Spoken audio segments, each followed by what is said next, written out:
ছোটবেলা থেকে আম্মুকে যখনই জিজ্ঞেস করতাম যে আম্মু চলো না কোথাও থেকে একটু ঘুরে আসি, আম্মু সাথে সাথে বলতো যে বিয়ের পর জামাইয়ের সাথে ঘুরো। আলহামদুলিল্লাহ, বছর ঘুরতে না ঘুরতে দুই বোনেরই বিয়ে হয়ে গেল। এখন দুই বোন ছুটিয়ে ঘোরাফেরা করব। আর আমরা কখনোই ভাবি নাই আমাদের জীবনে এই জামাই নামক শব্দটা এত তাড়াতাড়ি চলে আসবে। তবে সবকিছুর জন্য আলহামদুলিল্লাহ। আসসালামু আলাইকুম সবাইকে। সবাই কেমন আছেন? আলহামদুলিল্লাহ, আল্লাহর রহমতে আমি অনেক ভালো আছি। প্রত্যেক সময় আমার হাজবেন্ড বলে আমি নাকি অনেক লেট করে রেডি হই, আর সেই জন্য আজকে সেই বেচারা আমাকে খেপানোর জন্য এত যে ঢং রং করতেছে, বিশেষ করে আমার মেজাজ খুবই খারাপ ছিল। আমি বের হব এই টাইমে আবার সে গেঞ্জি চেঞ্জ করে আবার পাঞ্জাবি পরে, মানে কি এক দুষ্টামি শুরু করে দিছে। সে কিন্তু সব সময় এরকমই থাকে আমার সাথে। তো এইদিকে আমরা রেডি শেডি হয়ে এখন বেরিয়ে যাব। আগে যাব ফুফুর বাসায়, আর তারপর ওখান থেকে সুমি হাসিব দেন আমরা রওনা দেব কমলার দিঘির উদ্দেশ্যে। যে পরিমাণে গরম পড়তেছিল জানি না এই বেচারা কতক্ষণ এই পাঞ্জাবিটা পরে থাকে। বারবারই বাইকের মধ্যে থেকে বলতেছিল যে বাসায় গিয়ে আরেকবার চেঞ্জ করে আসি। আর এইদিকে আমি আমার মেহেদিটা দেখতেছিলাম। কিছুক্ষণ আগেই মেহেদিটা লাগাইছিলাম, আর এখন যাব আমরা ফুপুর বাসায় সুমি আর হাসিবের জন্য।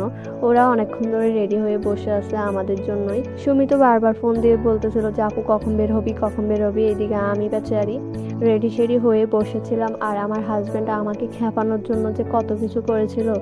মাঝপথে এসে আমার হাজবেন্ডের মনে হয়েছে যে এই পাঞ্জাবি পরে এই গরমের মধ্যে থাকা যাবে না, আর সেই জন্য আমাদেরকে রাস্তার মধ্যে দাঁড় করায় আবার সে বাসায় আসতে দেন রেডি শেডি হয়ে আবার রওনা দিছে। আর এই যে আমরা কমলার দিকে চলে আসছি, আর আজকের পরিবেশটা যে এত সুন্দর ছিল, এসে আমরা দুই বোন একটু ভিডিও তারপর ছবি তোলা শুরু করে দিয়েছি। আর অন্যদিকে আমার হাজবেন্ড একবার একদিকে চলে যাচ্ছে। তো যাই হোক, আজকের পরিবেশটা এত যে বেশি সুন্দর ছিল, আর এই গাছটা আর মেঘগুলা মনে হচ্ছিল একেবারে একটা ফুল গাছ। যেহেতু আমরা অনেক আর্লি রওনা দিয়ে দিয়েছি, তাই একেবারে পরিবেশটাও সুন্দর, দেন হচ্ছে মানুষজন একেবারে খুবই কম।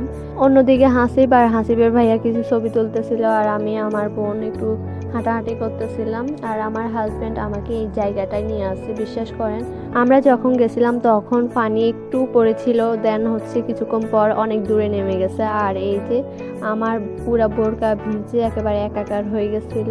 আর আমার হাজবেন্ডও বাইকটা নামাই দিছিল, ও চাচ্ছিল কিছু ভিডিও করার জন্য, কিন্তু পানি যেহেতু অনেক নিচে নেমে গেছে তাই আর তেমন কোনো ভিডিও করা হয় নাই। এই যে আমি আমার হাজবেন্ড একটু গল্প করতেছিলাম। আর এই ঘোড়া নিয়ে হচ্ছে অনেক রহস্য আছে সেই দিনের।